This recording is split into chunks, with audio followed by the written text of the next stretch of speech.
Alors, le résultat d'apprentissage d'aujourd'hui était d'explorer l'absolutisme en France, parce que c'est réellement en France qu'on a vraiment vu la naissance de l'absolutisme. On parlait de Bodin dans la dernière leçon. Et nous allons voir comment est-ce que le tout a commencé avec Henri IV. D'abord, si on fait une revue de l'unité 1, donc de la Renaissance, la mort de Henri II, euh, lorsqu'il est mort il s'est fait crever là, et ensuite sa femme Catherine de Medici avec ses fils. Ils ont donné à la France 40 heures de misère et de guerre de religion, donc entre les protestants et les catholiques. Et lorsque Henri IV entrera au pouvoir, il va réclamer le pouvoir absolu afin de bien gouverner son pays. Donc, Henri IV, dans le fond, il veut absolument gouverner son pays avec le pouvoir absolu parce qu'il réclame, c'est la seule façon qu'il est capable de garder le pouvoir en France sans avoir de problème de religion. Une des choses qu'on avait notées qui était importante, c'est qu'il était un protestant converti catholique. Donc, il était un peu haï des deux côtés. Une des choses qui va arriver, il va être assassiné dans son chariot. Le gars va le poignarder. Il va être bien avant son temps. Donc, lorsque lui va mourir, c'est son fils Louis XIII qui va entrer au pouvoir. Mais Louis XIII va être très très jeune, comme vous voyez dans la photo ici. Et Louis XIII, il va se faire taxer par les nobles. Parce qu'on a parlé en salle de classe qu'en France, il y avait trois États. Donc, il y avait le premier État qui est le clergé, le deuxième qui sont les nobles, le troisième qui sont la bourgeoisie et les paysans. Les nobles, sous le pouvoir d'Henri IV, ont un peu moins de pouvoir parce que lui a le pouvoir absolu.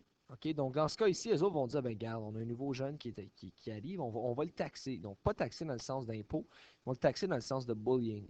Donc, ils vont le taxer, ils vont essayer de le faire prendre des décisions. Donc, le cardinal Richelieu va entrer dans le jeu. Et le cardinal Richelieu, lui, c'est un gars super religieux qui va convaincre Louis XIII, qui va commencer à le convaincre que c'est Dieu qui veut qu'il soit roi. Donc, il va utiliser la religion catholique, on parle un peu du pouvoir divin, de l'absolutisme. Il va l'utiliser pour manipuler pauvre petit Louis XIII, à imposer des taxes. Et une des choses qui est importante, c'est que le cardinal Richelieu, il est super anti-protestant. Donc, on avait dit que les protestants en France étaient des huguenots. Les Huguenots, ici, il y avait des petits villages. Donc, sous Henri IV, il avait été établi qu'ils pouvaient avoir leur propre village et il était comme genre barricadé. OK? Lui a rentré, a détruit un des murs à La Rochelle et lui, pour démontrer son pouvoir, a entré dans le village protestant, a déclaré qu'ils sont maintenant illégaux et dire vous pouvez être protestant, mais vous ne pouvez pas avoir vos propres villages et a fait une messe catholique dans le village. OK? Donc, juste pour un peu leur démontrer son pouvoir. Une des choses avec Cardinal Richelieu, il va avoir des intérêts à participer à la guerre de 30 ans pour affaiblir les Habsbourg. Donc, c'est très, très. C'est familial, encore une fois, les guerres. Mais vous voyez, les taxes sont utilisées pour financer la guerre de 30 ans. Lorsque Louis XIII va décéder, Louis XIV va entrer au pouvoir. Louis XIV, une des choses qui est important avec lui, c'est qu'il croit que l'État est lui. Donc, l'État, c'est moi, c'est une des citations les plus reconnues historiquement. C'est exactement ça. C'est que lui, il ne pense pas que c'est la France, il pense que c'est le pays de Louis XIV. Donc, Louis XIV est la France. OK? Il est aussi connu comme le roi soleil parce que le soleil est quelque chose de divin. Donc, tout tourne autour du soleil. Alors, lui est genre le centre de l'univers. Il est la personne la plus importante. Il va être entraîné par l'évêque Bossuet. Donc, l'évêque Bossuet va être celui qui va convaincre Louis XIV que c'est Dieu, encore une fois, le pouvoir divin des rois. Dieu veut qu'il soit au pouvoir. Donc, l'évêque Bossuet va être celui qui va vraiment convaincre Louis XIV qu'il est là parce que Dieu veut qu'il soit là. Il va avoir le trône très jeune, là, il va régner pendant 72 ans. Okay? Et sous son pouvoir, la France va être la plus grande puissance de l'Europe. Et elle va être comme l'affaire qui est in en Europe. Donc, il va être comme euh, tout le monde va vouloir apprendre le français, tout le monde va vouloir s'habiller comme des Français, tout le monde va, tu sais, c'est cool d'être français. Ça l'est encore aujourd'hui, c'est sûr, parce que je suis français. Mais à l'époque, c'est qu'ils ont vraiment. Lui, il est une des personnes d'où la littérature a vraiment boomé pour la France. Il va éventuellement ruiner ça, mais patientez. Le cardinal Mazarin, donc on parlait du cardinal Richelieu, va remplacer le cardinal Mazarin. Le cardinal Mazarin va remplacer le cardinal Richelieu. Toutefois, il partage son idéologie. Comme d'ailleurs, à 9 ans, il va imposer des taxes chez le peuple. Et surtout chez les nobles. Donc, ce qui va arriver, c'est que les nobles, ils vont entrer à Paris, ils vont entrer dans le palais du roi. OK? Donc, ils vont entrer dans sa chambre lorsqu'il était très, très jeune et ils vont essayer de le tuer. Donc, il y a beaucoup de rumeurs qui faisaient croire de dormir, qu'il s'est caché derrière une porte, mais en tout cas, il n'oubliera pas ça, Louis XIV. Il va trouver une façon d'avoir sa vengeance, donc de taxer les nobles plus tard. Il n'oubliera pas qu'est-ce qu'ils ont fait. Et lorsqu'il va avoir 23 ans, lorsque Louis aura 23 ans, il va mourir. Donc, Louis XIV, il va entrer au pouvoir une fois qu'il a 23 ans, une fois que le cardinal Mazarin, il est quand même techniquement au pouvoir, mais c'est qu'il va être indépendant.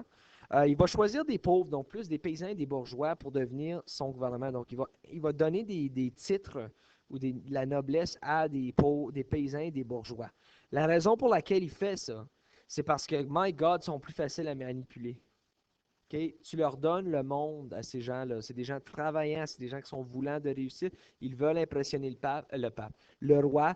Donc, ils vont faire qu'est-ce qu'il lui demande. Tandis que les nobles, c'est gâtés pourris. C'est des gens qui sont, surtout les nobles d'épée, sont nés avec l'argent. Fait que, tu sais, il y a vraiment pas ils n'ont vraiment pas eu besoin de travailler pour qu'est-ce qu'ils ont envie. Et lui, pendant son temps-là, Louis va créer le château de Versailles. Donc, je vous ai mis des photos de moi lorsque j'étais au secondaire, quand je suis allé au château de Versailles, il y a 70 ans de ça. Euh, je vous ai même mis un clip vidéo d'une tournée du château de Versailles. Je crois que c'est pendant le filmage de Marie-Antoinette. Donc, si vous voulez aller voir une tournée du château de Versailles en ligne, vous pouvez y aller. Donc, ce qu'il va faire avec le château de Versailles, donc vous voyez super huge château avec super huge terrain en arrière, il va forcer les nobles d'habiter là. Okay? Donc, il va pas les forcer, mais c'est qu'ils vont tellement aimer ça être là qu'ils vont rester.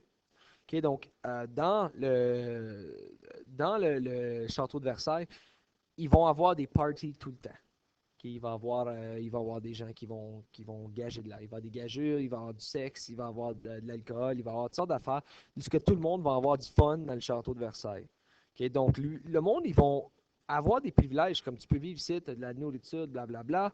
Mais ils vont même pas remarquer qu'ils n'ont pas de pouvoir. Comme Louis XIV s'est bien pensé son affaire, il a dit, je vais créer cet énorme château-là.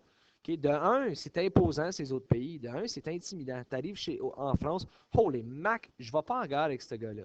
C'est évident qu'il y a du pouvoir juste en regardant son château. Donc, c'était pour intimider les autres nations et pour que quand les gens viennent voir, waouh, le roi soleil, waouh, notre roi. Mais aussi, c'est pour faire croire aux nobles qu'ils ont quelque chose qu'ils n'ont pas. Donc, les autres, ils vivent là, ils ont beaucoup de fun, nanana. Pendant ce temps-là, Louis il run le pays tout seul. Puis, il n'y a personne qui est vraiment à son opposition. D'ailleurs, les, euh, les nobles vont commencer ben, pas nécessairement se battre, mais se chicaner entre eux pour impressionner le roi. Donc, ils vont faire des faveurs pour le roi. Pour comme, hey, garde Louis même. Louis, mon chum. Louis, c'est mon buddy, mon home slice. Tu sais, comme. Donc, dans ce cas ici, on voit beaucoup comment est-ce que les nobles ne réalisent pas que Louis XIV est en train de vraiment. Il y a un gouvernement absolu, puis eux autres, ça les dérange pas. Une des choses qu'il faut remarquer, il croyait en un roi, évidemment, une loi qui est déterminée par le roi et une religion. Donc ça, ce que ça dit, c'est que la religion catholique est importante pour lui. Évidemment, s'il dit qu'il est le roi divin. Donc lui, il va se dire chef de la religion catholique et il va dire que selon le décret de Fontainebleau, les protestants ne peuvent pas rester en France. Il ne veut pas avoir de protestants en France. Soit que tu convertisses ou que tu sacs ton camp. Il va aussi brûler certains livres ou certains documents qui ont été écrits par des protestants. Donc, ce qui va arriver, c'est qu'il y a plusieurs protestants qui vont se rendre en Angleterre, où la religion anglicane est puissante. Et il y en a plusieurs autres qui vont se rendre au Canada, ce qui va faire un établissement de protestants au Canada. Je ne sais pas si historiquement vous saviez, mais il y avait beaucoup de protestants à un point à Toronto. Donc, c'est une des choses à garder en tête. Alors, ceci met fin à la leçon d'aujourd'hui. Si jamais vous avez des questions, n'hésitez pas à m'envoyer un message sur Edmodo.